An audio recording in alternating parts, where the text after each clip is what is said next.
Este vídeo trata de resumir los principales eventos que tienen lugar durante el proceso más importante del anabolismo dentro de la biosfera, es decir, durante la fotosíntesis. La fotosíntesis tiene lugar exclusivamente en células vegetales, concretamente en el interior de un orgánulo conocido como cloroplasto, y a través de dos conjuntos de procesos, uno de ellos dependiente de la luz y otro de ellos independiente de la luz. El proceso dependiente de la luz constituye la fase luminosa de la fotosíntesis. La fase luminosa de la fotosíntesis tiene lugar en la membrana de unas estructuras internas del cloroplasto que se denominan tilacoides, y puede tener lugar a través de dos cadenas diferentes, lo que constituirán la fase acíclica y cíclica respectivamente. La fase acíclica comienza cuando la luz incide sobre un complejo proteico rico en clorofila y que se denomina fotosistema II. El fotosistema II usa la energía de la luz para hidrolizar una molécula de agua, es decir, para transformar una molécula de agua en dos protones y liberar oxígeno. Gracias a esta reacción, además, el fotosistema II se cargará con dos electrones de alta energía. El fotosistema II cederá estos dos electrones de alta energía a una proteína de membrana conocida como plastoquinona. Al ganar estos dos electrones, la plastoquinona capturará dos protones del estroma del cloroplasto y posteriormente cederá los electrones a otro complejo proteico conocido como citocromo Bf. Al ceder los dos electrones, la plastoquinona debe también liberar los dos protones que ha capturado de la matriz del cloroplasto, pero en este caso los liberará en el interior del tilacoide, es decir, en el espacio intratilacoidal. El citocromo Bf, a su vez, cederá los electrones a una proteína de membrana conocida como plastocianina, y la plastocianina cederá sus electrones a otro complejo proteico rico en clorofila que se denomina fotosistema I. Gracias a la energía de la luz, el fotosistema I hace de nuevo ganar mucha energía a los electrones que le ha cedido la plastocianina, y posteriormente cederá estos electrones de alta energía a una proteína de membrana conocida como ferroedoxina. Finalmente, la ferroedoxina cederá los electrones a una reductasa que se encargará de transferir estos dos electrones al NADP para que éste se transforme en NADPH. Es decir, a través de todo el proceso hemos conseguido transferir los electrones desde el NADP al NADPH, consiguiendo así ganar poder reductor. Además, la hidrólisis del agua y el movimiento de protones promovido por la plastoquinona hacen que en el interior del tilacoide comiencen a acumularse gran cantidad de protones, es decir, empieza a generarse un gradiente de protones importante. Como veremos posteriormente, este gradiente de protones será usado por una ATPasa vinculada a una partícula FO-F1 para generar ATP a partir de ADP. La segunda vía que puede tener lugar durante la fase luminosa es la que se conoce como fase cíclica. Comienza cuando la luz incide sobre el fotosistema I después de que éste haya sido cargado con dos electrones. Se trata lógicamente del mismo fotosistema I que cumple su función en la fase acíclica. Y al igual que en la fase acíclica, el fotosistema I cederá los electrones de alta energía a la ferroedoxina. Pero en este caso, la ferroedoxina, en lugar de ceder los electrones a la reductasa, los cederá a la plastoquinona, de forma que la plastoquinona, al captar los electrones, deberá también adquirir dos protones de la matriz del cloroplasto. Posteriormente cederá los electrones al citocromo Bf y liberará en el interior del tilacoide esos protones que había capturado en la matriz. El citocromo Bf cederá sus electrones a la plastocianina y la plastocianina finalmente cederá los electrones al fotosistema I, cerrándose de esta manera el ciclo, es decir, volviendo de nuevo a la situación inicial. Mediante la fase cíclica no se consigue fabricar NADPH, es decir, no se obtiene poder reductor. Sin embargo, sí que se consigue generar un gradiente de protones importante entre el interior del tilacoide y la matriz del cloroplasto. Y al igual que sucede en la fase acíclica, este gradiente de protones será usado por las partículas FO-F1 para transformar ADP en ATP gracias a la fuerza protomotriz, es decir, gracias al movimiento de protones a favor de gradiente.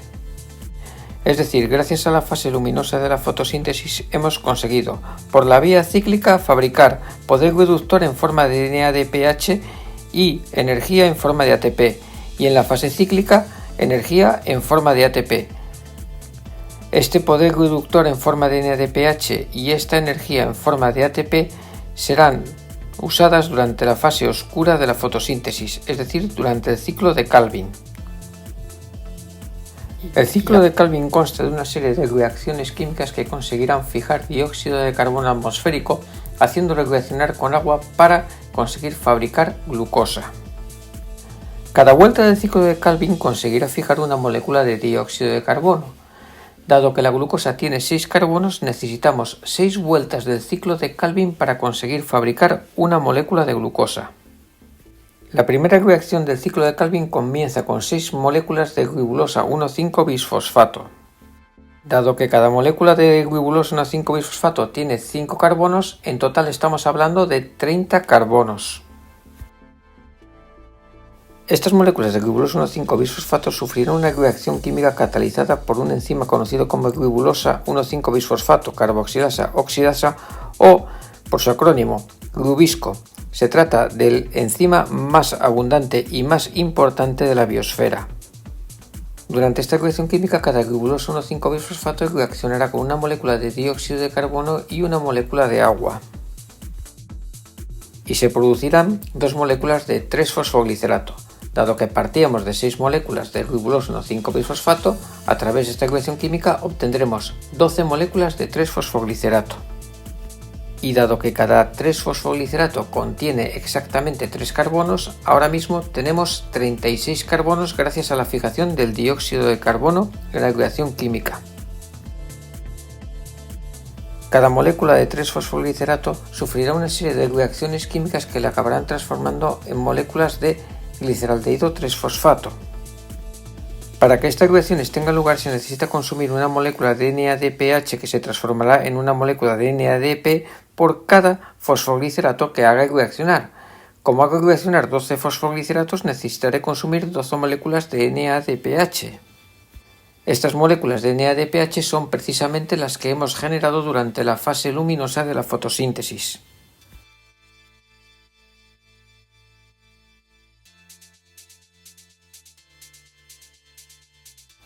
También se requerirá una molécula de ATP por cada molécula de fosfoglicerato que reaccione, es decir, necesitaremos 12 moléculas de ATP.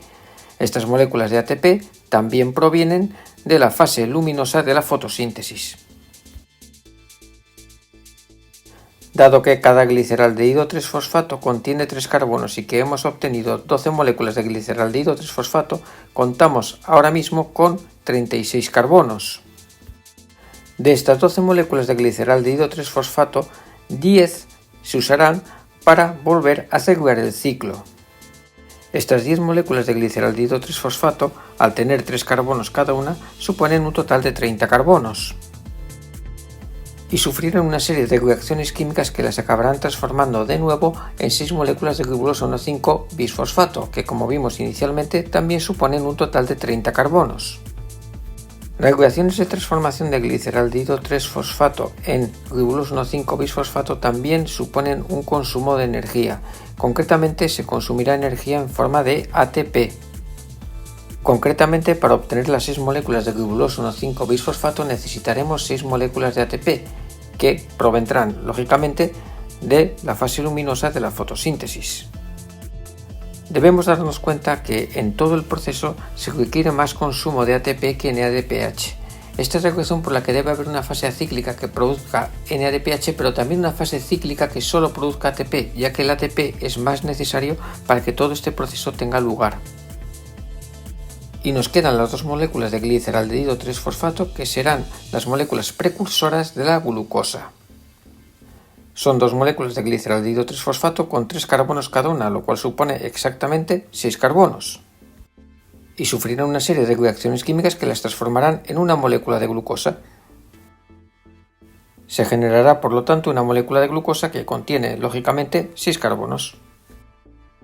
En la reacción global del proceso, 6 moléculas de dióxido de carbono reaccionan con 6 moléculas de agua y, gracias a la energía de la luz, se generarán una molécula de glucosa y 6 moléculas de oxígeno.